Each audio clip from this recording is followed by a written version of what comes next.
A semana passada nós falamos sobre o Salmo 133, que a Bíblia diz como é bom e agradável viverem unidos os irmãos. E no finalzinho do texto, a Bíblia diz que ali o Senhor ordena a sua bênção. Onde é que está a bênção de Deus? Na unidade dos irmãos. É praticamente impossível você desfrutar de uma vida abundante no Senhor sozinho. Não há menção disso na Bíblia. E eu quero ler com os irmãos Hebreus capítulo 10, verso 24. Olha o que o escritor de Hebreus diz para a igreja. Consideremo-nos também uns aos outros, para nos estimularmos ao amor e às boas obras. Verso 25. Não deixemos, diga, não deixemos de congregar-nos. Olha aí o que ele está dizendo. Não deixe de congregar, como é costume de alguns. Meu Deus. Antes façamos admoestações e tanto mais quanto vezes que o dia se aproxima. Então, o escritor de Hebreus está dizendo o seguinte: há pessoas que não congregam. Mas ele diz alguns, porque a grande maioria está encaixada. Mas alguns não congregam, alguns não valorizam, alguns estão distantes de uma congregação. Que esse alguns não seja o grupo que você faz parte. Eu quero fazer parte do grupo da maioria que está congregando. Eu quero fazer parte daqueles que falam, eu tenho uma igreja, eu tenho lá irmãos, tem lá um líder que cuida de mim, tem lá quem eu cuido, porque essa é a vontade do Senhor. Então é impossível você servir a Deus sem estar congregando. Você sabe, a estratégia do inimigo sempre foi, se você vê desde Gênesis até Apocalipse, a estratégia de Satanás para esfriar alguém é sempre o isolamento. É sempre a pessoa viver individualista, de forma individualista. Então nós temos o exemplo do apóstolo João. João, na sua velhice, já era perseguido, ali onde ele vivia, e queriam matar João. Isso não está escrito dessa forma na Bíblia, mas tem muitos estudos que apontam, e tradições também que mostram que João, certa vez, foi enviado num caldeirão de azeite fervendo, para matá-lo. E, obviamente, não matou. Depois disso, então, o que pensaram as autoridades? Já que a gente não pode matar João, vamos isolá-lo. E mandaram João lá para a ilha de Patmos, faz parte ali da Grécia, e João passou lá a sua velhice. Hoje, ilha de Patmos é um lugar para rico, uma coisa assim, fantástica, mas naquela época não havia ninguém. Então, qual foi a estratégia para calar João? Pôr ele sozinho. Qual que é a estratégia que o inimigo vai fazer para matar, roubar e destruir você? Ele vai te isolar da congregação. Você certamente conhece alguém que se esfriou do Evangelho. Você certamente conhece alguém que se isolou. Eu pergunto para você, ele aumentou em fé, ele cresceu em vida de Deus ou ele diminuiu? Diminuiu.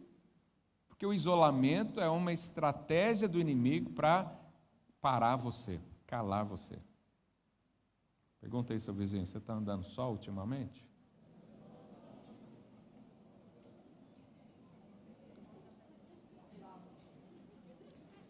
Se ele estiver só, você já convida ele para a sua célula. Pega o nome dele aí e fala, você vai comigo então. Mas quando nós ouvimos uma palavra assim, normalmente os que precisam ouvir não estão aqui. Não é assim? A gente prepara a palavra para alguém, o alguém não vai. Mas hoje eu quero ensinar você, para você ensinar o alguém. Aleluia. Eu quero instruir você, para você ser um porta-voz também no reino de Deus, na igreja do Senhor. Certa vez também os apóstolos, a igreja estava fervorosa, a igreja primitiva, lá em Atos 2, você vê o padrão da igreja, eles se reuniam diariamente, no partir do pão, de casa em casa, no templo, e estava aquele alvoroço todo, mas também o inimigo queria paralisar a igreja. Então, você vê lá em Atos 8, coloque aí para mim, Atos 8:1, Olha o que diz. Naquele mesmo dia, levantou-se grande perseguição contra a igreja em Jerusalém. E todos, exceto os apóstolos, foram o que, irmãos?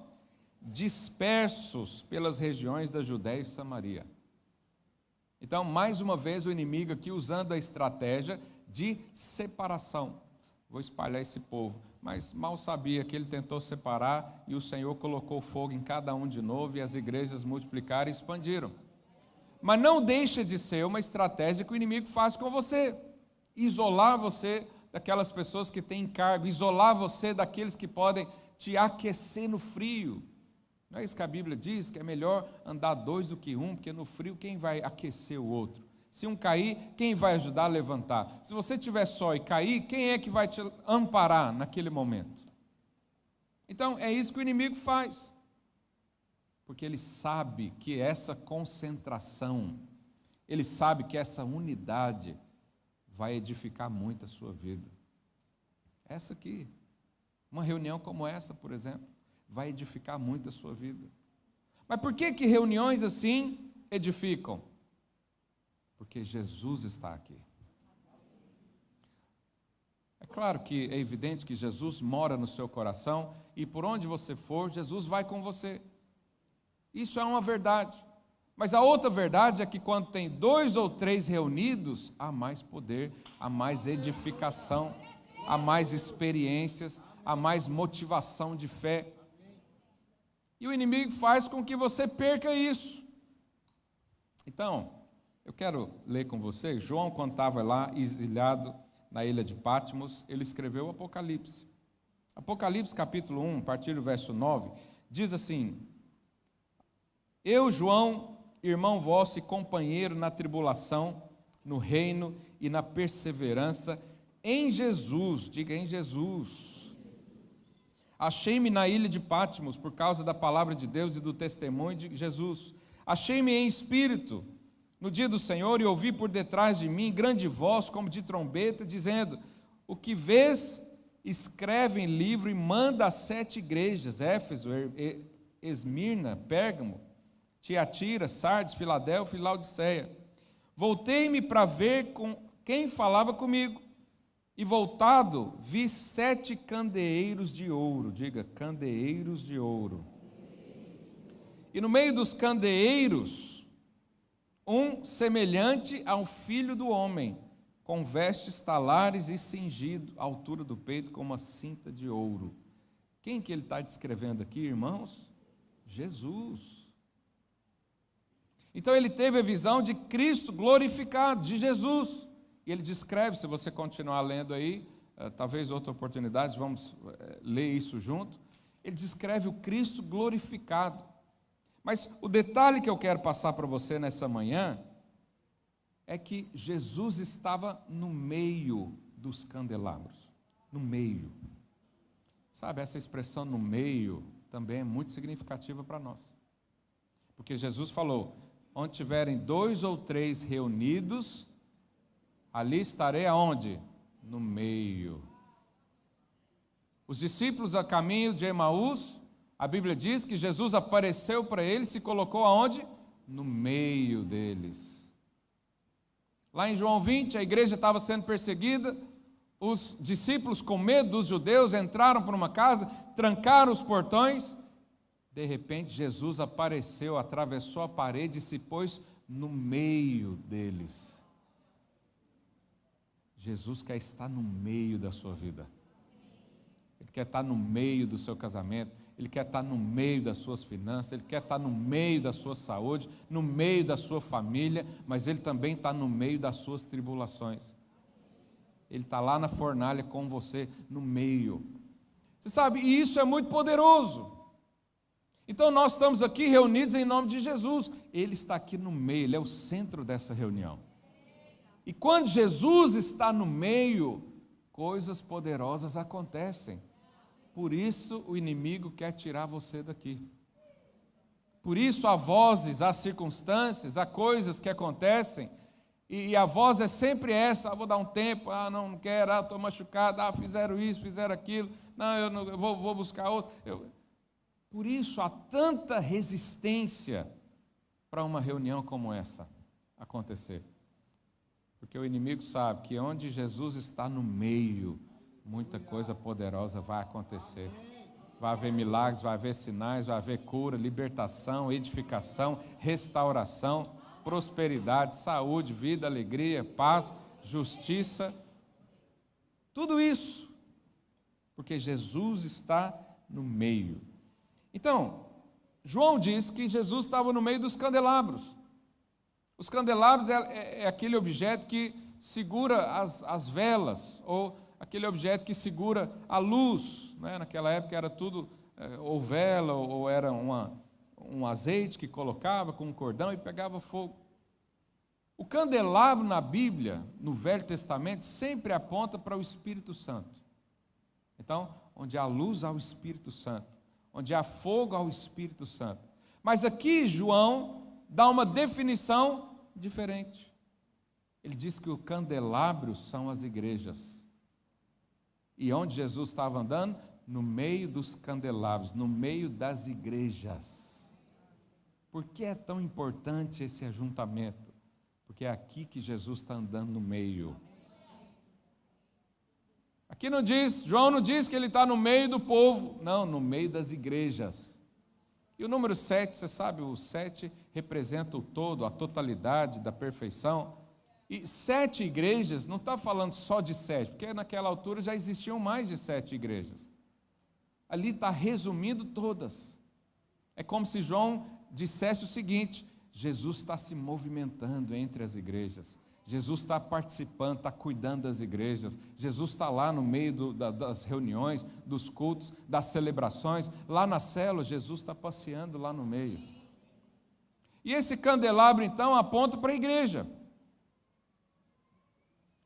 Se o candelabro aponta para a igreja, cada braço do candelabro aponta para os membros. Você é aquele que segura a luz, que coloca a luz para cima. Quem é a luz? Lá em Apocalipse, mais para frente, no capítulo 20, se não me engano, fala que Cristo é a luz. Então, o que nós estamos fazendo aqui hoje? Nós somos um candelabro grande, com várias hastes, com vários braços, erguendo a luz do Senhor, fazendo com que brilhe. Por isso, quando você entra num lugar desse, você percebe a grandeza e o poder que isso libera, porque é você exaltando Cristo, o irmão do lado exaltando Cristo, o outro falando em nome de Jesus, o outro apresentando Jesus como luz, o outro falando do Yeshua, do Salvador, daquele que vem, daquele que é poderoso, daquele que faz tudo em todos, cada um erguendo isso. E o poder de Deus é liberado entre nós. Mas isso é no meio da igreja. Jesus está focado na edificação da igreja, Ele está cuidando da sua noiva, do corpo. Você pode entender a igreja como a igreja universal, né, de todos os crentes, que são todos os filhos juntos, que vamos tudo para a glória junto. Mas você também pode entender que uma igreja local também é o centro da atenção do Senhor, como foi em Apocalipse. Deus então manda mensagens para cada uma delas. A nossa igreja está sendo representada por essas 7. Os ensinamentos das 7 igrejas servem para todas, mas consideram também todas. Cada igreja é um candelabro na cidade, exaltando, iluminando a cidade, dando esperança, uma mensagem de amor, de graça, de vida. E nós estamos fazendo isso aqui. Mas fora desse ambiente, fora de onde Jesus está se movendo, não há mover.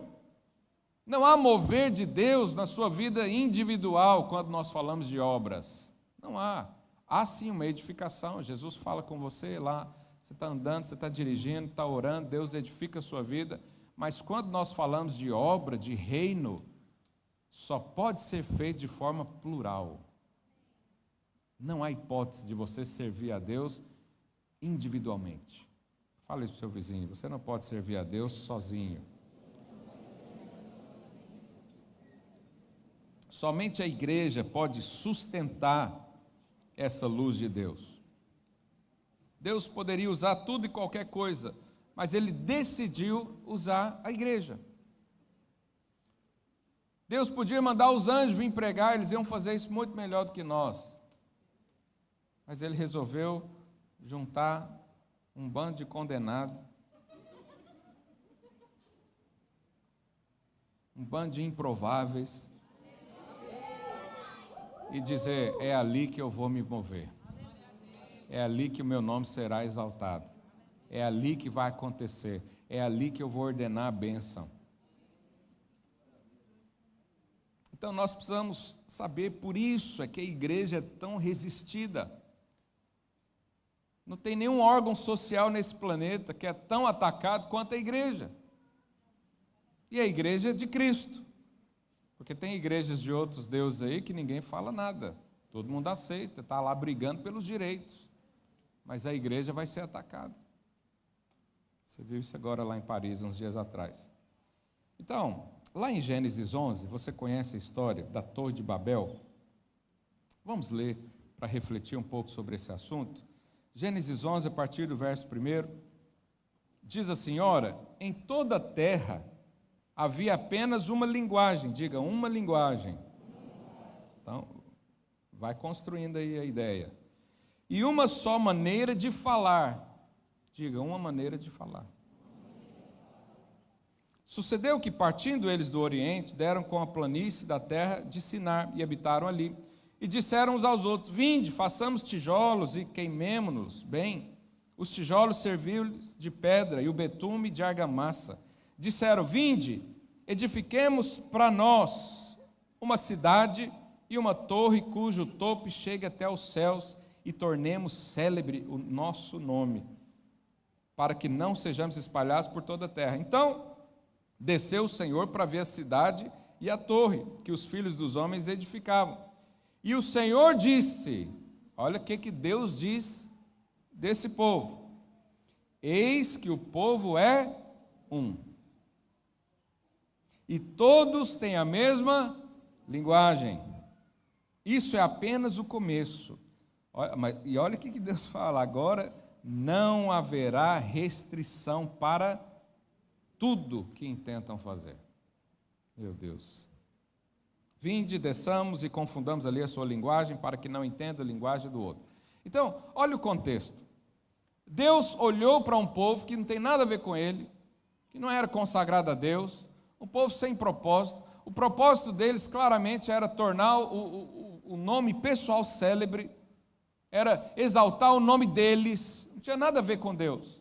Mas a característica nos chama atenção, porque o próprio Deus assume que eles eram unidos. Ele diz: esse povo é muito unido, eles falam a mesma coisa, eles fazem a mesma coisa, eles estão juntos de casa em casa, eles fazem célula toda semana. Deus falou isso, de outras palavras, né? E aí Deus assumiu o seguinte: tudo que eles quiserem, tudo que eles colocarem intenção de fazer, vão fazer. Olha que coisa. E aí qual foi a estratégia de Deus para parar aquele povo? Confundir a língua, mudar o falar. E você sabe, agora vamos mudar, né? Vamos colocar a gente como aquele povo. Nós estamos aqui fazendo a obra de Deus para o Senhor, e nós queremos também ter um falar, fazer a mesma coisa, e tudo que nós intentarmos fazer, ninguém para. Quantos querem fazer isso? Amém. Qual vai ser a estratégia do inimigo então? Confundir a nossa linguagem. O dia que o inimigo conseguir confundir a sua linguagem, ele paralisa você. Você com certeza já percebeu pessoas que foram paralisadas, ficaram pelo caminho. Você está seguindo a Deus, você está movendo-se em direção ao propósito de Deus, e alguém ficou para trás. Normalmente, o que acontece? O discurso dessa pessoa muda. Ela, quando era jovem, era apaixonada pelo Senhor, falava do Senhor, evangelizava na rua, e enchia o seu Instagram de fotos das células com os irmãos. De repente, já começa a falar outra coisa.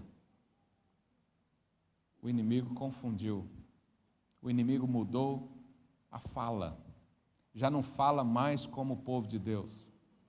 Já não tem mais a mesma aspiração. Já não tem mais o mesmo comprometimento. já não tem mais o mesmo objetivo, mudou tudo. E isso pode acontecer comigo e com você. Nós temos que tomar esse cuidado para não ser esses que vão ser confundidos na sua linguagem. Por isso, semana passada nós falamos que é necessário um esforço para a gente continuar falando a mesma coisa. É preciso um esforço. Eu e você precisamos meditar muito nisso, para que a gente não seja confundido, para que a nossa obra não seja bagunçada. Hoje nós estamos aqui unidos por um propósito, nós queremos fazer a vontade de Deus. Mas se um dia lá na frente o inimigo convence você de fazer um outro propósito, a primeira coisa que vai mudar é o seu discurso. Você vai falar: eu estou cansado disso. Não quero mais. Não estou com a mesma empolgação. Não estou com vontade. Já viu alguém falando isso? Não, eu estou com vontade de ir na célula mais não. Olha lá, mudou o discurso. Não estou com vontade de me envolver mais não. Eu quero um tempo para mim. Mudou o discurso. Porque qual que é o discurso de Jesus? Quem perder a sua vida por causa de mim, vai salvar. Mas quem quiser salvar a si mesmo, vai se perder. Esse tem que ser o nosso discurso. O dia que eu mudar o discurso é porque o diabo conseguiu me confundir e eu estou edificando outra coisa que não é o reino do Senhor. Então nós precisamos meditar sobre isso. A estratégia para impedir é confundir a linguagem. Mudou o foco, mudou a visão, mudou a prioridade. Quando nós falamos de mesma língua, nós estamos falando também de mesmo coração. E Paulo diz aos Filipenses, Filipenses capítulo 2, verso 1, projeta aí por favor, Filipenses 2:1, se há alguma exortação em Cristo, alguma consolação de amor, alguma comunhão do Espírito, e se há entranhados afetos e misericórdias, completai a minha alegria, de modo que penseis a mesma coisa, tenhais o mesmo amor, sejais unidos, de quê, irmãos? De alma, tendo o mesmo sentimento. Olha que coisa. Esse é o padrão para nós vivermos. Agora, não é fácil você ter o mesmo pensamento do irmão que está aí ao seu lado. Pergunta para ele, fala: nós temos o mesmo pensamento? Pergunta para o outro, do outro lado: nós temos o mesmo sentimento? Pergunta para quem está atrás de você: nós estamos no mesmo caminho, na mesma visão, no mesmo propósito?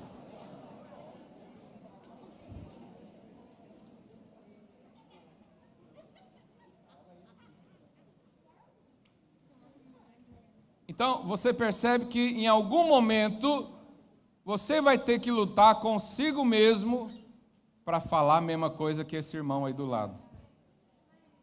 Em algum momento você vai ter que pegar a sua vontade, enfiar ela no bolso, para pensar a mesma coisa do irmão que está aí ao seu lado. Em algum momento a sua agenda pessoal vai conflitar com a agenda do reino, para que você tenha unidade com quem está aí à sua volta. E é nessa hora que você pode perceber se você está em unidade ou não. Se você está congregando ou não. Porque congregar não é ir ao culto.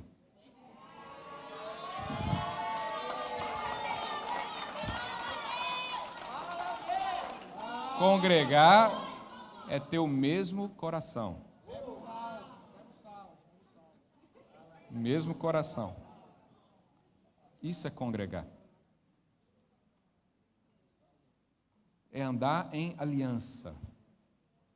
É andar em comprometimento. Não tem como ser igreja sem fazer um compromisso. Senão a coisa fica muito superficial. Quem não tem compromisso, qualquer vento de doutrina tira, desfaz. Qualquer sopro separa. Qualquer coisa que falarem. Você sabe, os apóstolos, eles tinham uma imagem péssima na sociedade. Mas a imagem péssima deles não foi capaz de separar a igreja, pelo contrário, uniu mais ainda. Então, quando você vê um ataque à igreja, isso deve unir mais ainda. Porque se não há ataque, é porque está tudo bem com o mundo. Se a igreja não está sendo perseguida, não é igreja. Se a igreja não está sendo caluniada, não é igreja.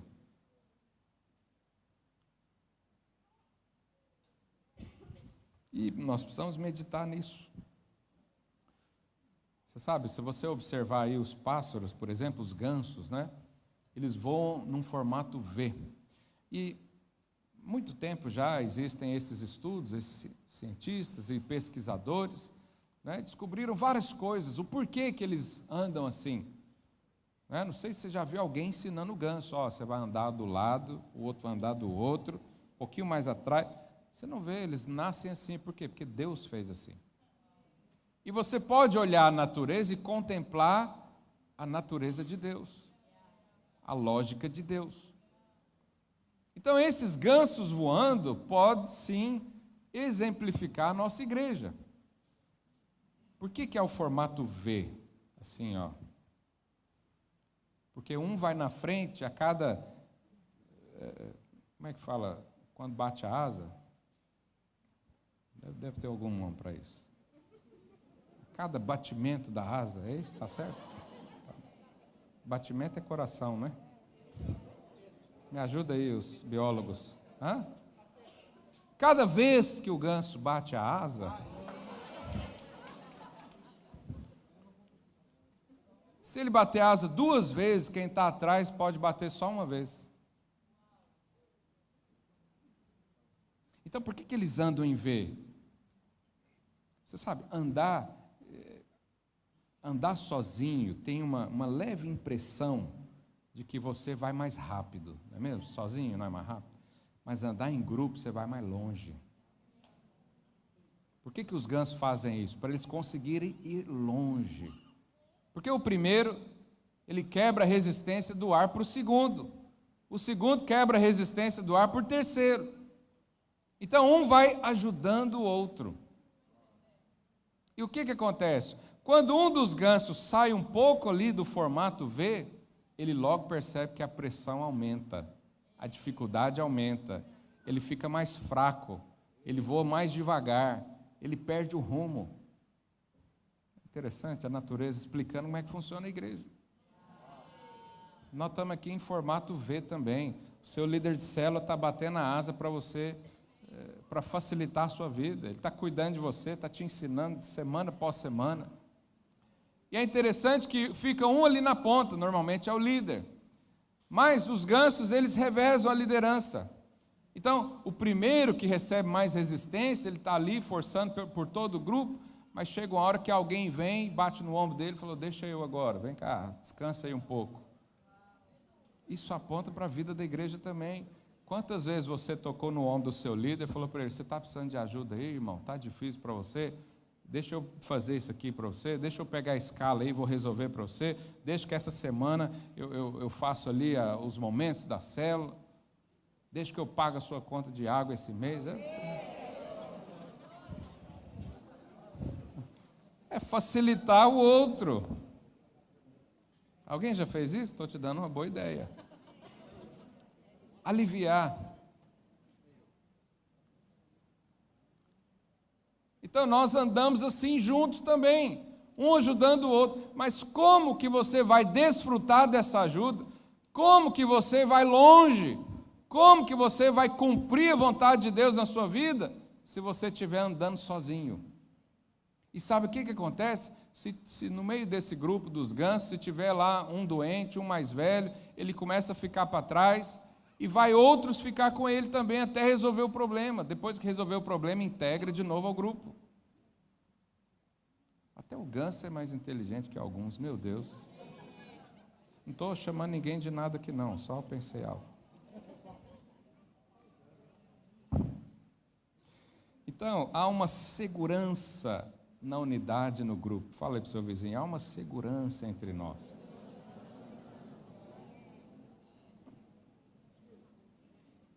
Mas a segurança, como eu disse, ir a um culto não significa congregar.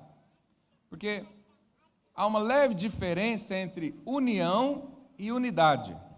Diga união e unidade. Qual que é a diferença entre união e unidade? Vamos pegar uma batata como exemplo. União é um saco de batata. O que é necessário para ter união? Só estar junto. É um saco de batata. Mas se você pegar uma batata e tira do saco, ele já não está mais unido. O que é unidade? Um purê de batata. Não tem como mais você tirar dali. Virou um. Mas para acontecer o purê, é necessário fazer o quê? Primeira coisa, arrancar as cascas. Pergunta ao seu vizinho, já arrancou sua casca?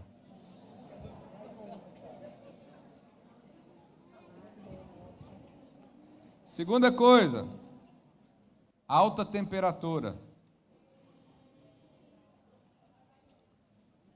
Terceira coisa, tem que amassar um no outro. Aí faz o purê. Percebeu a diferença entre unidade e união? Uma igreja pode andar em união, mas também pode andar em unidade. O que é união? Um ajuntamento. Está todo mundo lá, naquele momento. Mas e quando sai aqui da porta? Permanece junto? O propósito é o mesmo? O pensamento é o mesmo? O desejo é o mesmo? Então, talvez você pode estar aqui unido à Igreja Videira Lisboa. Ou talvez você possa estar em unidade com a Igreja Videira Lisboa. Pergunta aí seu irmão, você está unido ou você está em unidade?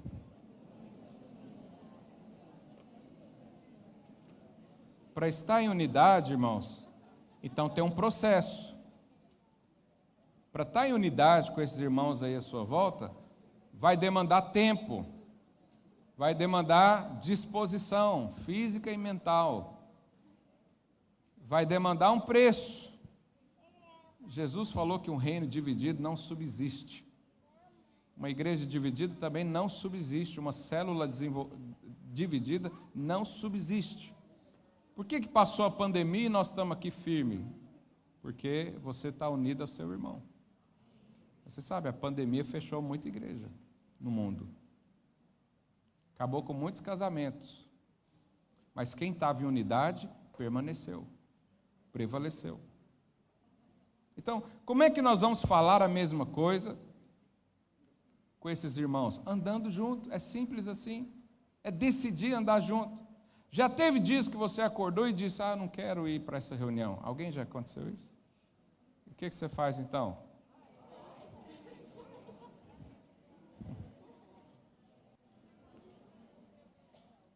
Você vai.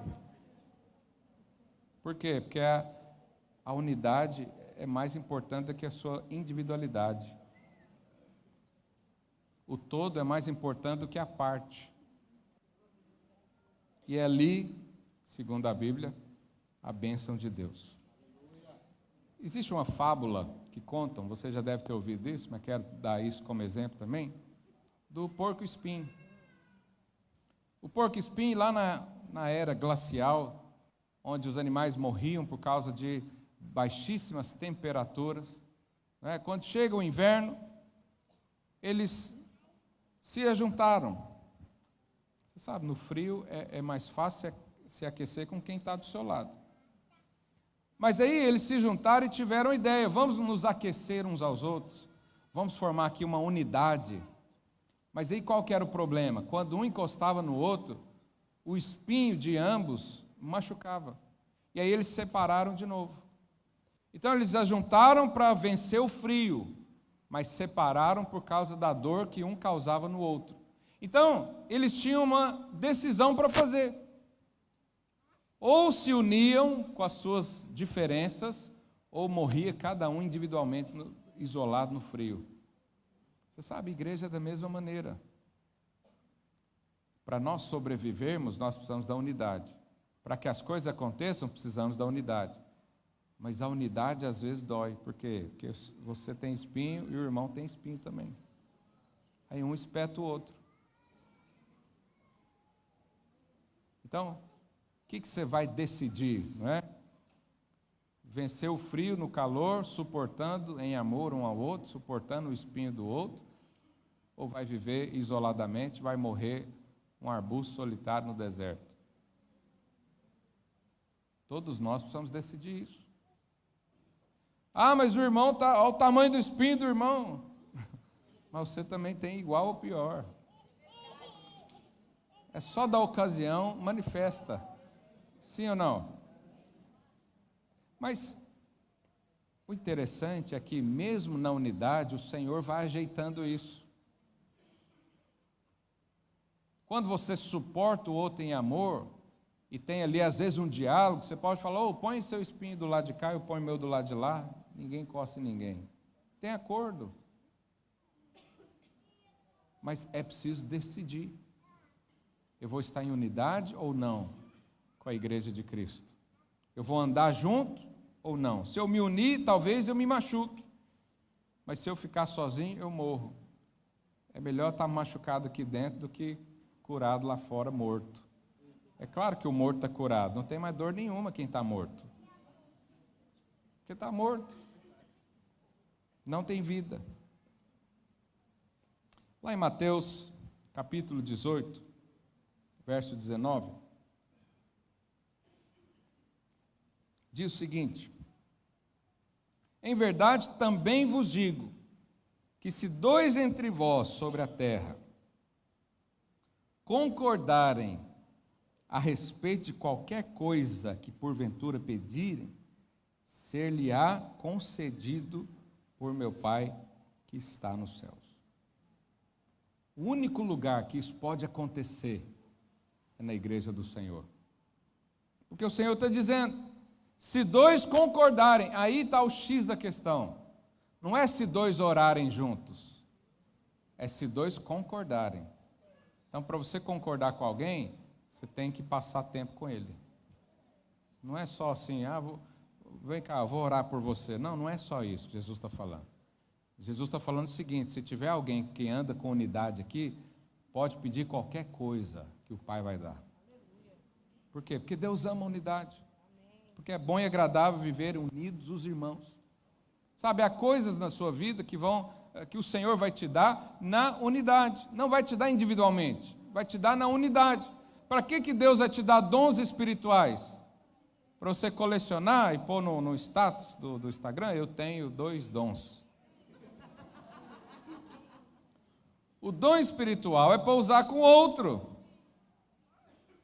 O dom ministerial é para usar com outro. Não, o Senhor me deu o dom de apóstolo. Então você tem que liderar alguém. Não, o Senhor me deu o dom da profecia, então você tem que falar para alguém. Não, o Senhor me deu o dom de mestre, então você tem que ensinar a Bíblia para alguém. Sempre vai necessitar alguém do seu lado para você exercer aquilo que Deus te deu. E aí, quando há acordo, quando há unidade, quando há o mesmo pensamento, o mesmo sentimento, a mesma sintonia, o mesmo desejo, o mesmo propósito, Jesus falou, pede qualquer coisa que o Pai vai dar. Pede coisas impossíveis, o Pai vai dar. Pelo menos 2. E aí entra numa outra questão,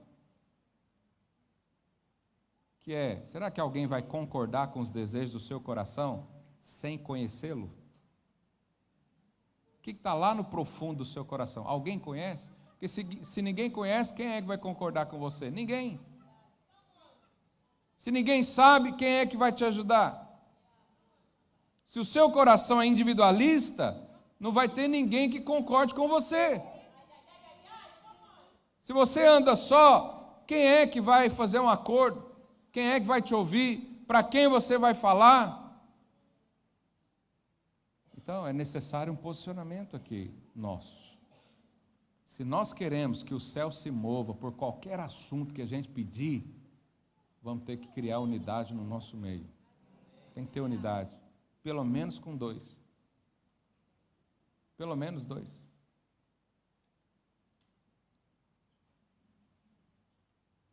E eu pergunto para você nessa manhã, tem alguém com quem você compartilha o seu coração?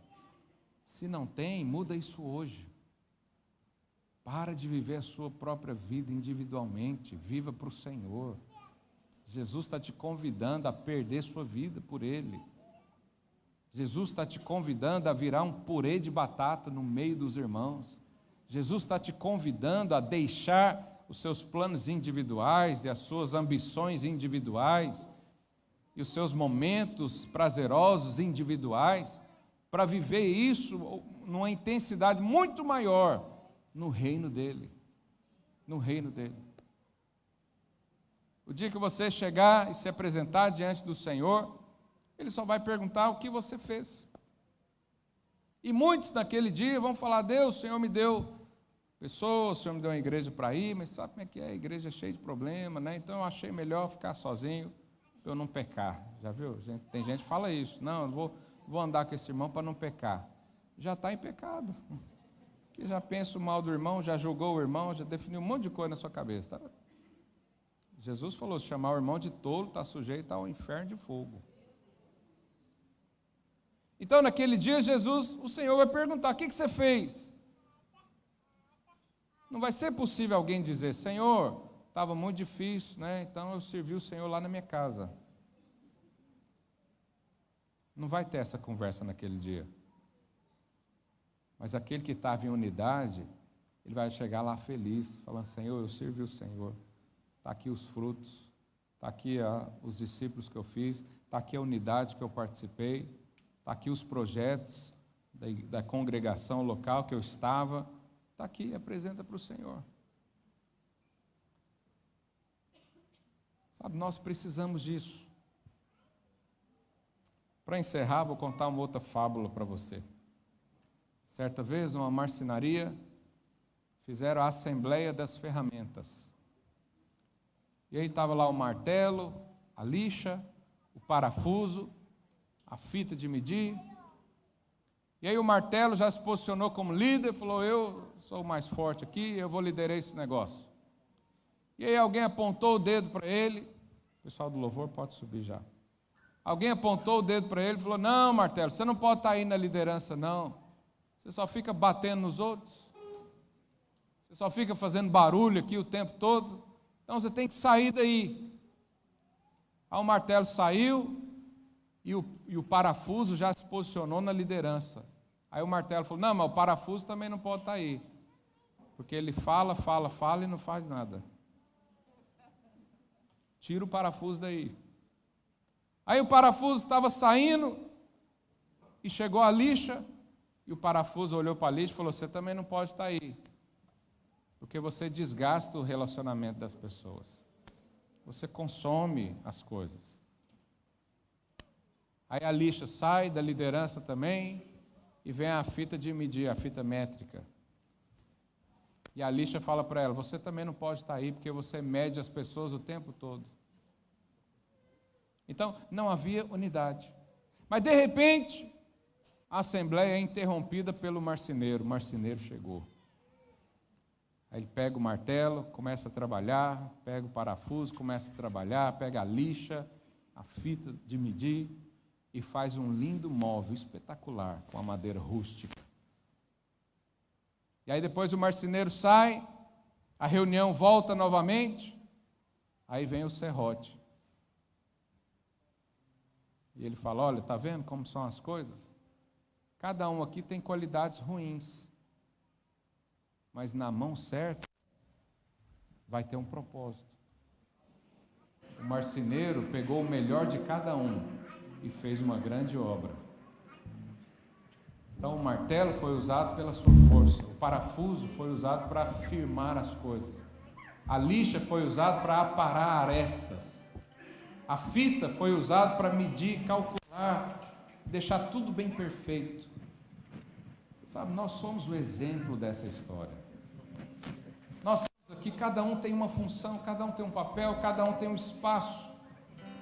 Mas a perfeição é quando o carpinteiro de Nazaré passa por nós e pega características de cada um e vai trabalhando junto, vai encaixando no lugar, coisa que você nem sabe para que serve, de repente ele faz uma obra-prima.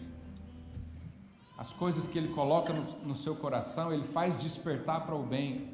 E aquilo que é mal, Ele nem enxerga. E de repente, lá na frente, está uma igreja edificada. O Senhor falou que uma igreja edificada ninguém esconde. Ela vai iluminar a cidade. Ela vai ter conquistas. Sabe, eu quero chamar você a meditar sobre isso. Nós somos essas ferramentas nas mãos do Senhor. Nós não precisamos ficar aqui discutindo um com o outro, quem faz, quem deixa de fazer, quem é melhor, quem está atrapalhando, medir. Não. Nós estamos aqui para ser unidos no amor de Deus. É Deus que nos une. Eu preciso apenas permitir que Ele faça isso. Eu preciso apenas dizer, eis-me aqui, para ser usado pelo Senhor. Qual que é a minha parte nesse negócio? Qual que é a minha parte nessa congregação? Qual que é a história que eu vou escrever junto com esses irmãos aqui? Sabe, eu sempre fico maravilhado quando eu olho para trás e vejo fotos lá de trás de coisas que conquistamos juntos. Então, uma pessoa esses dias mandou no Instagram para mim, falou, pastor, eu tenho uma foto junto com você, lá no Parque Vaca Brava, em Goiânia, cidade onde eu nasci. Isso foi em... que ano que foi? 2002. Eu falei, e ela falou, posso te mandar a foto? Eu falei, pode, manda. E ela me mandou a foto, eu era um adolescente, um juvenil, e ela era uma criança. Estava lá do meu lado. A gente com a camisa escrito Jesus, evangelizando num parque, lá no meio da cidade. E aquilo traz boas lembranças. Por quê? Porque a gente era unido naquele dia. Mas sabe o que me deixa mais feliz ainda? Porque isso não é uma história que ficou para trás. Hoje eu estou participando e construindo a mesma coisa, fazendo a mesma coisa. E daqui a um tempo você vai olhar uma foto, vai lembrar, olha, lembra quando fez isso, lembra quando fez aquilo. Sabe o que é o ruim? É você olhar para trás e ficar com saudade daquele tempo. Isso é que é ruim, porque significa que você não está vivendo a mesma coisa hoje. Então, se é o seu caso, volta para onde o Senhor te colocou. Volta a estar envolvido. Volta, faz parte da liderança como você estava. Faz aquilo que Deus colocou no seu coração. E vamos continuar edificando a obra de Deus juntos.